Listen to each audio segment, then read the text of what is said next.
Chronique de l'espace en partenariat avec l'Agence spatiale européenne. Nous vivons entourés d'eau. C'est une ressource vitale, le trait caractéristique de notre planète.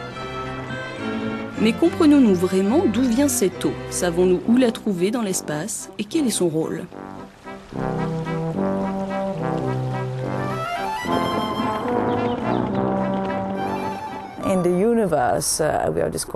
Dans l'univers, on découvre de l'eau un peu partout. Et l'eau est la molécule que l'on associe à la présence de vie. Ceci ne veut pas dire que là où l'on trouve de l'eau, il y a la vie. Mais le fait d'en trouver nous permet de mieux comprendre le rôle de l'eau. Connaître la nature de cette molécule qui est à la base de la vie est une question cruciale.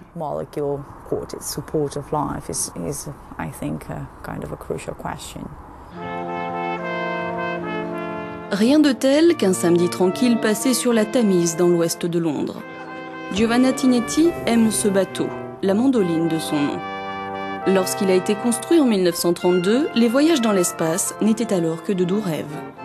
86 ans plus tard, des chercheurs comme cette jeune femme se servent de télescopes pour sonder l'univers. L'an dernier, Giovanna Tinetti a trouvé de la vapeur d'eau sur une planète située en dehors de notre système solaire. Une importante découverte, même si la planète s'avère avoir une atmosphère trop chaude pour abriter la vie telle que nous la concevons.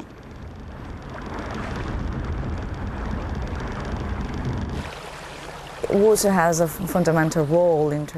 a un rôle fondamental dans la compréhension de la chimie d'un environnement. En ce qui concerne les planètes, savoir qu'il y a de l'eau, sous quelque forme que ce soit, nous permet d'imaginer que la chimie existante ne serait pas la même si l'eau était absente. Dans un certain sens, c'est un indicateur de ce qui se passe, une pierre apportée à la science planétaire. Nous surnommons la Terre la planète bleue. Elle est recouverte à 70% d'eau. L'observer depuis l'espace est le meilleur moyen de donner un sens à ce chiffre. Cette eau proviendrait des comètes et des astéroïdes qui ont frappé la surface de la Terre juste après la formation des planètes.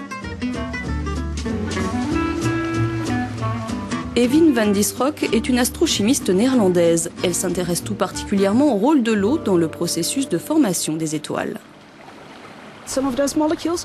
Certaines de ces molécules, en fait beaucoup de ces molécules d'eau ont plus de 4 milliards d'années. Bien sûr, elles ont été recyclées, elles se sont évaporées puis à nouveau condensées. Elles sont passées par toutes les étapes du cycle de l'eau sur Terre. Une grande partie de l'eau originale est encore ici. Toujours là et toujours porteuse d'indices sur sa provenance.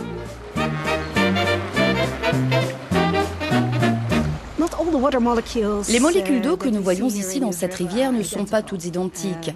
La plupart d'entre elles sont composées de 2 atomes d'hydrogène et d'un atome d'oxygène. Mais une molécule sur 7000 possède un atome lourd d'hydrogène, le deutérium. Et nous avons appelé en fait cette eau de l'eau lourde.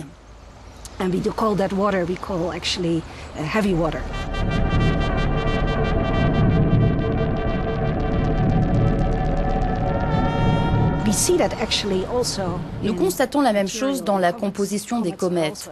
Les comètes sont enrichies en hydrogène lourd, elles sont composées en grande partie d'eau lourde. Ce qui nous amène à nous poser cette question, pouvons-nous retracer l'origine de l'eau sur Terre grâce à cette proportion d'eau lourde que nous retrouvons dans divers objets célestes comme les astéroïdes, les comètes?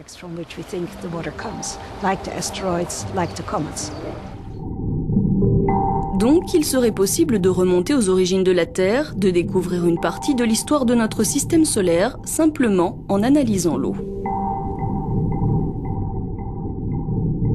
Et pour mieux comprendre ce processus, il est primordial d'étudier d'autres zones de l'univers, des zones où les planètes et les étoiles n'en sont encore qu'au stade de formation. Une chose est propre à l'eau, et dans un sens, nous sommes chanceux de l'avoir vue.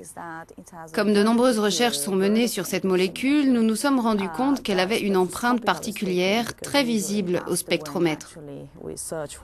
Car c'est grâce à la spectroscopie que l'on peut trouver de l'eau dans l'univers et sur les différentes planètes. L'empreinte de l'eau va de la lumière visible aux infrarouges et même au-delà. Il est donc relativement facile d'observer cette signature spectroscopique.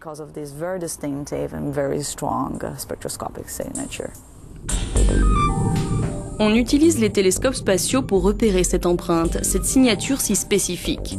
L'un des pionniers dans ce domaine, ISO, a scruté l'espace dans la seconde moitié des années 90 et il a trouvé de l'eau en abondance dans notre galaxie. Le télescope spatial Herschel, dont le lancement est prévu par l'ESA dans les 12 mois à venir, sera aussi utilisé pour étudier l'eau.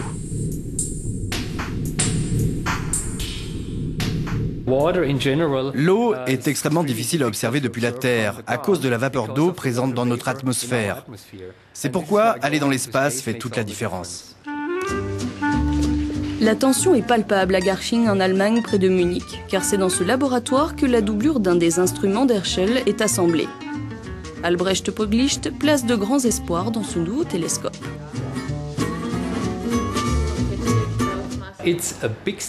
C'est un grand pas en avant, rien que de par la taille du télescope. Lors des missions spatiales précédentes, la taille du miroir du télescope était de 85 cm. Le miroir primaire d'Herschel fait 3,60 m. Pour faire une comparaison, c'est comme si, auparavant, nous regardions le ciel à l'œil nu et que maintenant nous étions équipés de jumelles. Ça fait une grande différence.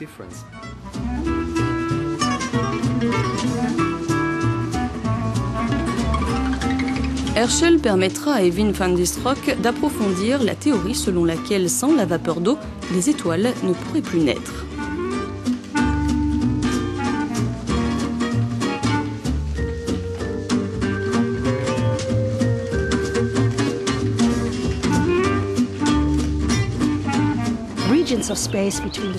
L'espace entre les étoiles n'est pas vide. Il est rempli de gaz très très dilués et les concentrations de ce gaz sont appelées les nuages interstellaires. Ces nuages sont majoritairement constitués de gaz, principalement d'hydrogène et de petites particules de poussière. L'eau est un important refroidisseur pour ces nuages qui constituent les étoiles. Elle permet en fait à la matière des proto-étoiles de se concentrer pour former de nouvelles étoiles.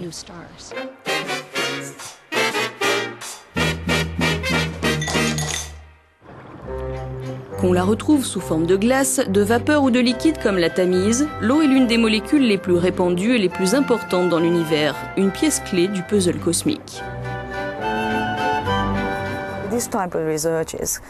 Ce type de recherche sur le long terme peut nous apporter beaucoup d'informations pour nous aider à mieux comprendre notre planète. Savoir comment nous nous sommes formés, de quelle manière nous avons évolué et quel est notre devenir, au bout du compte, ce sont les questions les plus importantes de toutes.